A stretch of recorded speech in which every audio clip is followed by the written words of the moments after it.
नमस्ते जी साथियों, मैं प्रशांत शुक्ला आप सभी का आपके अपने YouTube चैनल प्रशांत मैथ्स पे स्वागत करता हूं।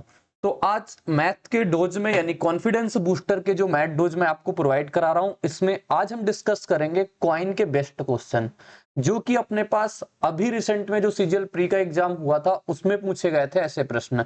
इसके पहले तो अपने पास कॉइन के प्रश्न आते थे, आसान आसान से आते थे, लेकिन इस बार कुछ चेंज करके एक बेहतरीन से प्रश्न पूछे। टोटल प्रश्नों की संख्या अपने पास 5 होगी, जिसमें शुरुआत में मैं आपको बताऊंगा कैसे आपको जब कुछ टफ क्वेश्चन आया करे तो आप कैसे उसको लिखा करो मैथ के फॉर्म में, वो चीजें सिखाएंगे। बाकी क्वेश्चन के सोल्यूशन देखेंगे तो और आपको मजा आएगी। तो वीडियो को साथ ही एंड तक देखना और वीडियो को आपको शेयर भी करना है और लाइक भी करना है, ठीक है।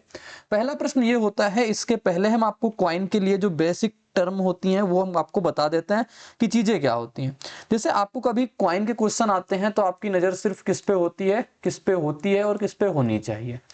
जैसे नंबर ऑफ कॉइन यानी कभी कभी देते हैं ना नंबर ऑफ कॉइन, 2 रुपए के 5 सिक्के, 5 रुपए के 3 सिक्के, ऐसे ऐसे नंबर ऑफ कॉइन। और फिर कॉइन किसके हैं, कॉइन किसके मतलब 2 रुपए के सिक्के हैं, 2 रुपए के कितने सिक्के, ऐसे कॉइन किसके हैं। मान लो 2 रुपए के, 3 रुपए के और 5 रुपए के, ये रुपए के सिक्के हैं, ठीक है। ये रुपए के सिक्के, 3 रुपए का सिक्का होता है लेकिन मैंने लिख दिया, ठीक। अब नंबर ऑफ कॉइन दो बोल देगा, 2 रुपए के 1 अनुपात में, 4 अनुपात में, 5 अनुपात में। तो इस प्रकार से आप जो निकालते हो टोटल क्वांटिटी यानी टोटल जो मनी आ जाती है, टोटल पैसे आपके पास कैसे आते हैं, कॉइन का गुणा, नंबर ऑफ कॉइन का गुणा कितने रुपए के सिक्के हैं उनके साथ आप कराते हो तो आपके पास निकल आता है टोटल वैल्यू। ये 2 का गुणा 1 के साथ करा देंगे यानी कि 2 रुपए आ जाएंगे। इस प्रकार 4 का गुणा 3 के साथ यानी इसके 12 रुपए बन जाएंगे, इसके हमारे पास 30 रुपए बन जाएंगे। फिर हमारे पास टोटल वैल्यू दे रखी होती है, उसको हम अपना कर लेते हैं। तो ये एक बार मैंने आपको बेसिक चीजें बता दी हैं कि इस प्रकार के प्रश्न आते थे, लेकिन इस बार कुछ चेंज किया है। अब वो चेंज क्या किया है तो वो देखो अपने पास आगे दिखाएंगे, जो कि प्रश्नों की संख्या अपने पास 4 से 5 में होगी, मतलब 4 और 5 में अपने पास वो बेहतरीन बेहतरीन क्वेश्चन हैं। साथी चलो इसको डिस्कस कर लेते हैं। सबसे पहले जो दिया हुआ है, क्या कह रहा है हमारे पास, पढ़ो और पढ़ के मैथ की फॉर्म में लिखना है। आज मैं आपको बस वही सिखाऊंगा मैथ में। कह रहा है अमन के पास एक निश्चित संख्या में 20 रुपए के और 10 मूल्य वर्ग के नोट हैं, 20 के यानी और 10 के नोट हैं, जिसकी राशि दे रखा है, ठीक। यदि प्रत्येक प्रकार की नोटों की संख्याएं परस्पर बदल दी जाए तो नई राशि से पहले की तुलना में 90 रुपए कम हो जाती है, तो 20 रुपए मूल्य वर्ग की संख्या बताओ। सीजीएल प्री 2024 में ऐसा प्रश्न बना। तथी आपके पास नोट कितने कितने रुपए के हैं, आप कहोगे 20 रुपए का एक नोट है और हमारे पास नोट कितने रुपए का है, एक नोट 10 रुपए का है, ये तो कहोगे आप। मैंने कहा 20 रुपए की नोट x है और 10 रुपए का नोट कितना है, y है, ठीक है। 20 रुपए के नोट अपने पास x, जैसे मान लो 20 रुपए के नोट आपके जेब में कितने पड़े, x, 10 रुपए के नोट आपके जेब में कितने पड़े, बोलोगे y। तो हम कहेंगे तुम्हारे जेब में टोटल पैसा कितना है, आप कहोगे भैया आप मैथ लगा लो ना, 20 रुपए का एक नोट, टोटल नोट x तो 20x। अब हमारे पास 10 रुपए का एक नोट है, एक नोट 10 रुपए का है, तो वाई नोट कितने, टोटल वाई नोट है तो टोटल कितना हो जाएगा 10y। और इस प्रकार कहा जो हमारे पास पैसा है वो कितना है 390 रुपए। पहली इक्वेशन तो ये बन गई। दूसरा कहा यदि प्रत्येक प्रकार के नोटों की संख्या परस्पर बदल दी जाए, यानी अब ये y हो जाए और ये कितना हो जाए x, तो संख्या कितनी हो जाएगी पैसों की, बोलोगे हो जाएगा 20y, क्योंकि अब 20 रुपए का नोट लेकिन y नोट है तो 20y टोटल पैसा होगा, और यहाँ पे 10x टोटल पैसा ये होगा। इस प्रकार 90 रुपए साथी कम हो गए। कम हो गए यानी कितने हो गए दोस्त मेरे, हो गए 300 हो गए।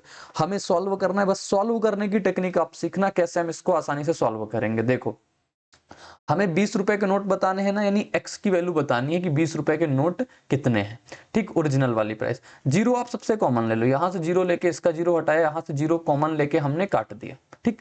हमें x की वैल्यू बतानी है ना, तो y को एलिमिनेट करेंगे। y को एलिमिनेट करने के लिए इस इक्वेशन में आपको 2 का गुणा कराना पड़ेगा। 2 का गुणा आप पूरे में करा दोगे, जैसे ही 2 का गुणा कराओगे ऊपर बन जाएगा 4x प्लस का 2y और बराबर ये कितना हो जाएगा 78। अब ये जो बन गई फर्स्ट इक्वेशन, क्योंकि ये तो फर्स्ट थी ना, मैंने उसको बस नीचे लिखा क्योंकि वहां जगह नहीं। तो ये फर्स्ट इक्वेशन में आप सेकंड घटाओगे कैसे हो जाएगा, बोलोगे ये माइनस हो जाएगा y, 4x में से x जाएगा, एक जगह कितना बच जाएगा 3x, 2y में से 2y जब माइनस करेंगे इसको तो 2y में से 2y अपना खत्म हो जाएगा, बोलोगे हाँ बिल्कुल खत्म। 78 में से अपने पास ये चला जाए कितना 30, बोलो कितना बच जाएगा हमारे पास 48। तो x की वैल्यू कितनी आ गई हमारे पास 16, और आपसे यही पूछा था कितना आ जाएगा आंसर सी।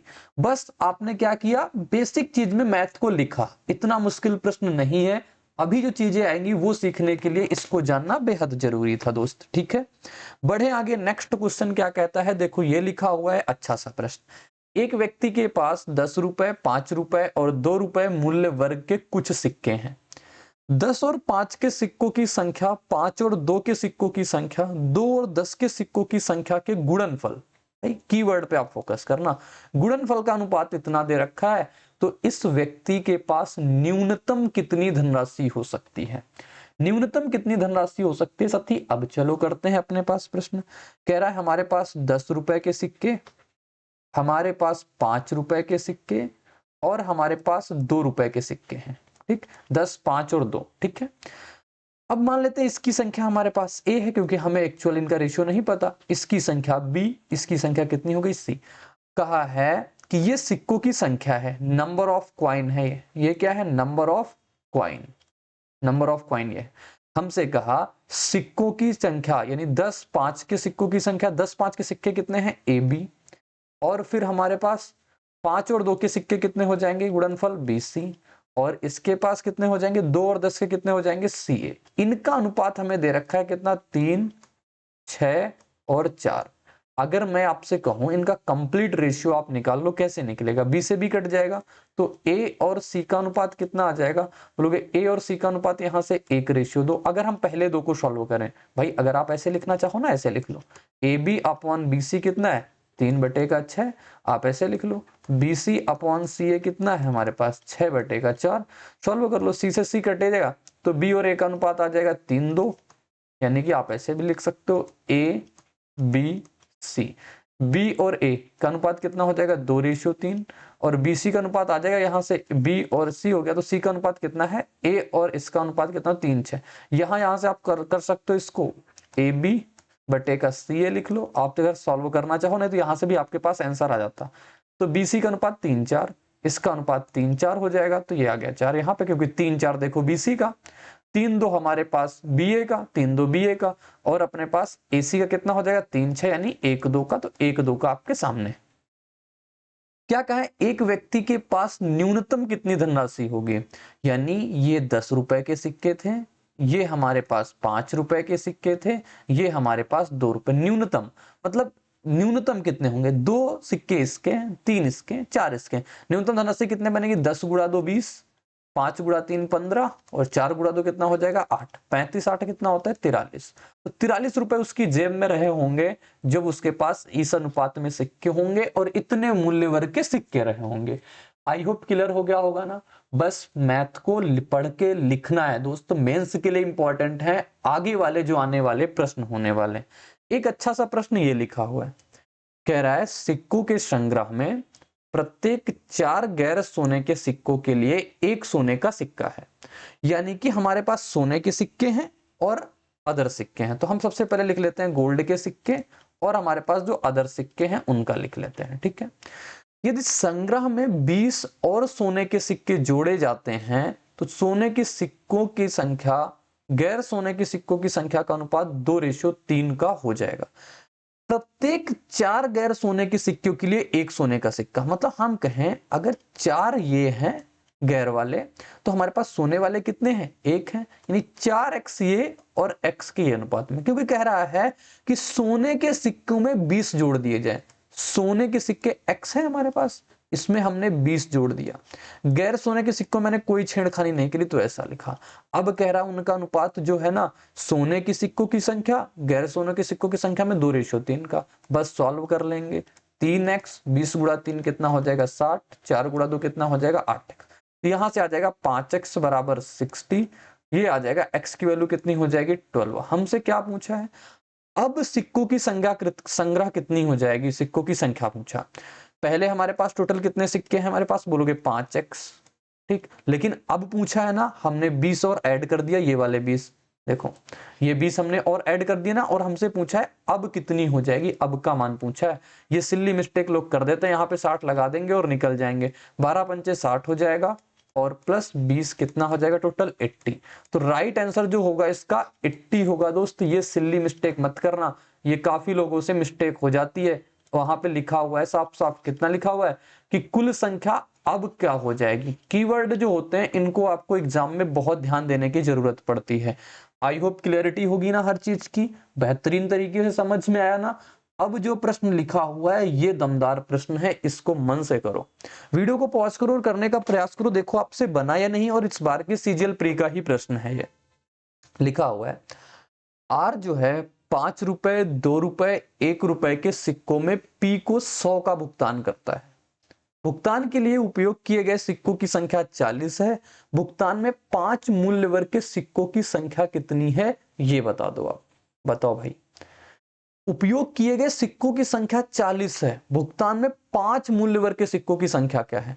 काफी लोग बोलेंगे ये प्रश्न गलत आया, लेकिन साथी गलत नहीं है। देखना, अपने पास 5 रुपए के सिक्के हैं, अपने पास 2 रुपए के सिक्के हैं और अपने पास 1 रुपए के सिक्के हैं, ऐसे है ना। हमें टोटल रुपए पता है 100, टोटल सिक्कों की संख्या भी पता है हमारे पास कितनी है 40। ठीक है, चलो देखो, मैंने मान लिया ये वाले सिक्के x हैं, ये वाले सिक्के y हैं। टोटल सिक्के हमारे पास कितने थे 40, टोटल सिक्के 40 है ना। तो जो ये वाले सिक्के बच जाएंगे, कितने बच जाएंगे 40 में से जो x और y निकल गए उनको हटा देते हैं। बताओ कोई दिक्कत यहां तक आई। भाई हमारे पास टोटल 40 सिक्के थे, 40 सिक्के में x सिक्के 5 वाले हो गए, y सिक्के 2 वाले हो गए। तो अब एक वाले सिक्के कितने बचे, कहोगे 40 में से x प्लस वाई घटा देंगे, बिल्कुल ठीक। अब हम रुपए पे काम करेंगे। रुपए पे कैसे काम करते हैं, ये मूल्य वर्ग कितने का है और टोटल नंबर ऑफ कॉइन, ये जो है मैं ये लिख रहा हूं नंबर ऑफ कॉइन्स है, नंबर ऑफ कॉइन्स।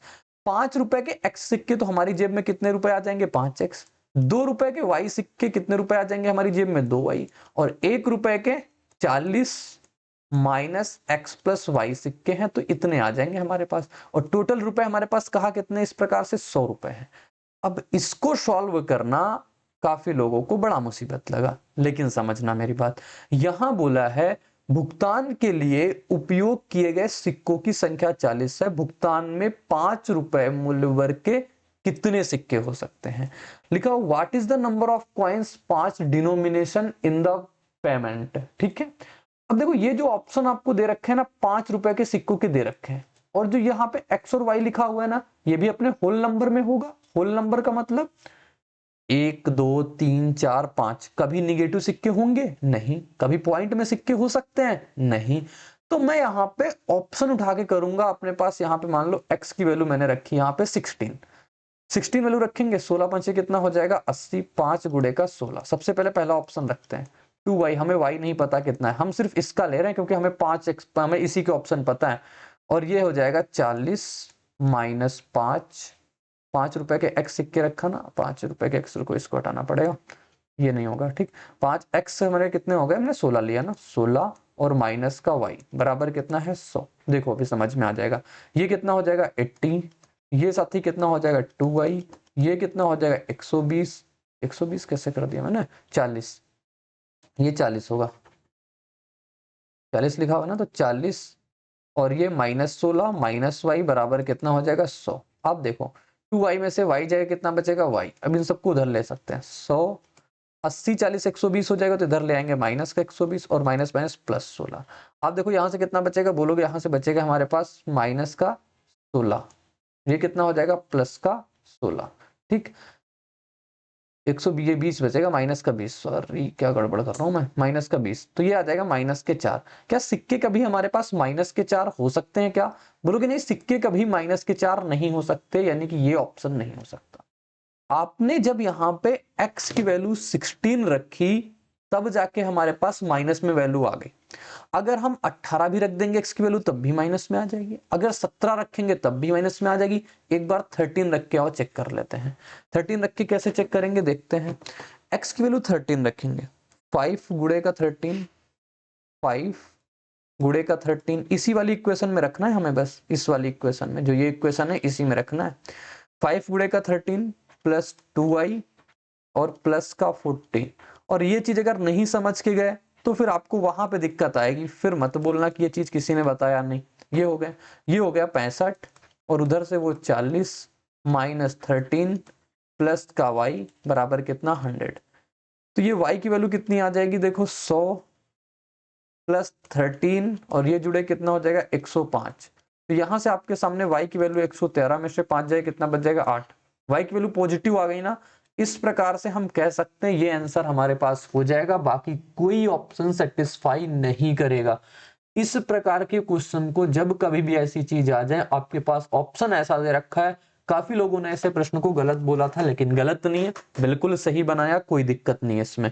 ठीक है, आगे ये लिखा हुआ है अपने पास, ये देखो, which of the following is the number of, फिर ये कह दिया ना इसमें से कौन सा, इसमें से दो क्वेश्चन ऐसे आए थे, कौन से इसमें से 10 रुपए के सिक्के हो सकते हैं, ऐसा बोला है ना। बाकी और भी वैल्यू हो सकती है, ऐसा नहीं कि मैंने यहाँ पे सिर्फ 13 पे रख दिया, अपने 13 सेट करेगा, कभी हो सकता है 36 पे सही हो, तो 39 पे सही हो सकता है, 113 पे भी सही हो सकता है, मतलब आगे बहुत सारे फॉलोइंग नंबर हो सकते हैं जिसपे सेटिस्फाई करेगा, कुछ भी हो सकता है, ऐसा भी हो सकता है 0 पे हो जाए, 1 पे हो जाए, कहीं पे भी हो जाए, 3 पे हो जाए, 7 पे हो जाए, भाई 13 से कम पे जाओगे सब में पॉजिटिव वैल्यू आ सकती है ना। लेकिन यहाँ पे जो विच ऑफ द फॉलोइंग, यानी इनमें से कौन सा है, यहां पे कौन सा है, बस इसकी बात किया है, तो ऑप्शन के रेफरेंस में जाएंगे तभी जाके आंसर होगा। बाकी ये तर्क मत लगाना कि नहीं 12 भी हो सकता है 11 भी, बिल्कुल हो सकता है, लेकिन ऑप्शन में नहीं है ना, बस इस कदर जाना है। आगे क्वेश्चन सेम टू सेम इसी प्रकार का है, कहा है 120 का भुगतान 10 रुपए, 5 रुपए और 2 के सिक्कों में किया जाता है।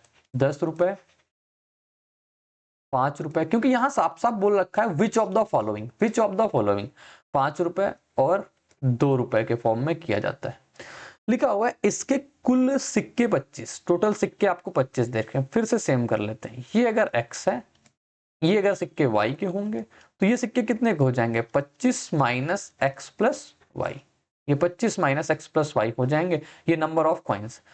टोटल पैसे हमें पता है ना 120, तो 10 रुपए के x सिक्के तो हमारी जेब में 10x, 5 रुपए के y तो 5y, प्लस 25 गुणा 2 करेंगे कितना हो जाएगा 50, माइनस का 2x और माइनस का 2y, इस दो का गुणा, सबका गुणा कराया, बराबर हमारे पास कितने रुपए बन गए 120 बन गए भाई, ठीक हो गया। हाँ, अब 10 में से 2 हटा लेते हैं, सबसे पहले ऐसे ही सॉल्व कर लेते हैं, इतना 5 में से इतना 3y और 50 को उधर ले आते कितना हो जाएगा 70।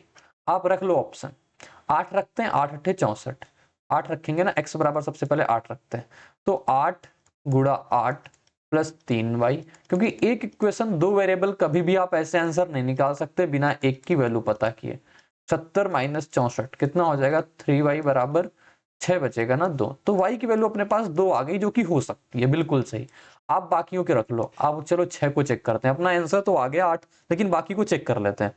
अब जैसे 6 रखते हैं ना, तो 8 गुणा 6 प्लस का 3y बराबर कितना 70, 3y बराबर साथी कितना हो जाएगा 70 माइनस का 48।